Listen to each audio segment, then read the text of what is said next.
Hi, ಇದು ಸ್ಯಾಟರ್ಡೇಯ continuation ಬ್ಲಾಗ್ನ upload ಮಾಡ್ತಾ ಇದ್ದೀನಿ. ಪಾಪುನ ಕರ್ಕೊಂಡು ಆಚೆ ಹೋಗೋಣ ಅಂತ ಹೊರಟೋಗಿದ್ವಿ. ಬಟ್ ಅಲ್ಲಿ ಹೋಗಬೇಕಾದ್ರೆ ಗೊತ್ತಾಗಿದ್ದು ಫ್ಲವರ್ ಶೋ ಹಾಕಿದ್ದಾರೆ ಅಂತ ಹೇಳಿಬಿಟ್ಟು. ಹಾಸನಾಂಬ ದೇವಸ್ಥಾನ ಓಪನ್ ಆಗಿರೋದ್ರಿಂದ ಫ್ಲವರ್ ಶೋನ ವರ್ಷ ಹಾಕ್ತಾರೆ. ಸೊ ನಾನು ಫಸ್ಟ್ ಟೈಮ್ ಹೋಗ್ತಾ ಇರೋದು. ಬಟ್ ಅಲ್ಲಿ ಟಿಕೆಟ್ ತೊಗೋಬೇಕಾಗಿತ್ತು. ಪರ್ ಹೆಡ್ಗೆ 10 ರೂಪೀಸ್ ಅಂತ ಚಾರ್ಜಸ್ ಇಟ್ಟಿದ್ದಾರೆ. ನಾವಿಬ್ಬರು ಟಿಕೆಟ್ನ ತೊಗೊಂಡು ಒಳಗಡೆ ಹೋದ್ವಿ. ಆ್ಯಕ್ಚುಲಿ ತುಂಬ ಚೆನ್ನಾಗಿ ಆರ್ಗನೈಸ್ ಮಾಡಿದರು. ಆ್ಯಂಡ್ ಈ ಒಂದು ಫ್ಲವರ್ ಶೋ ಎಲ್ಲಿ ಆರ್ಗನೈಸ್ ಮಾಡಿದ್ದಾರೆ ಅಂತಂದರೆ ಹಾಸನದ BM ರೋಡಲ್ಲಿರುವಂಥ ಸಿಲ್ವರ್ ಜುಬಿಲಿ ಪಾರ್ಕಲ್ಲಿ ಆರ್ಗನೈಸ್ ಮಾಡಿದ್ದಾರೆ. ಆ್ಯಂಡ್ ಯಾವ ರೀತಿ ಥೀಮಲ್ಲಿ ಮಾಡಿದರು ಅಂತ ಅಂದರೆ, ನಮ್ಮ ಹಾಸನ ಬಂದು ಶಿಲ್ಪಕಲೆಗಳ ನಾಡಾಗಿರೋದ್ರಿಂದ ಸೊ ಅದಕ್ಕೆ ಮ್ಯಾಚ್ ಆಗುವಂತಹ ಫ್ಲವರ್ ಡೆಕೋರೇಷನ್ಸ್ಗಳನ್ನ ಮಾಡಿದರು. ತುಂಬಾ ಚೆನ್ನಾಗಿತ್ತು. ಆ್ಯಕ್ಚುಲಿ ನಾವು ಹೋದಾಗ ಅಷ್ಟೊಂದು ಜನ ಇರಲಿಲ್ಲ.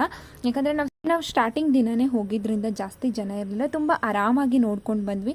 ಆ್ಯಕ್ಚುಲಿ ಇವಾಗ ಲಾಸ್ಟು 2 to 3 ಡೇಸಿಂದ ತುಂಬಾ ಕ್ಯೂ ಇದೆ. ಎಷ್ಟು ಅಂತಂದರೆ ಹಾಸನಾಂಬ ದೇವಸ್ಥಾನನ ದೇವ್ರು ನೋಡೋದಕ್ಕೆ ಎಷ್ಟು ಜನ ಕ್ಯೂವಲ್ಲಿ ನಿಂತ್ಕೋತಾರೋ, ಅದೇ ರೀತಿ ಫ್ಲವರ್ ಶೋನ ನೋಡೋದಕ್ಕೂ ಸಹ ಟಿಕೆಟ್ ತೊಗೊಂಡು ಕ್ಯೂವಲ್ಲಿ ನಿಂತಿರೋದು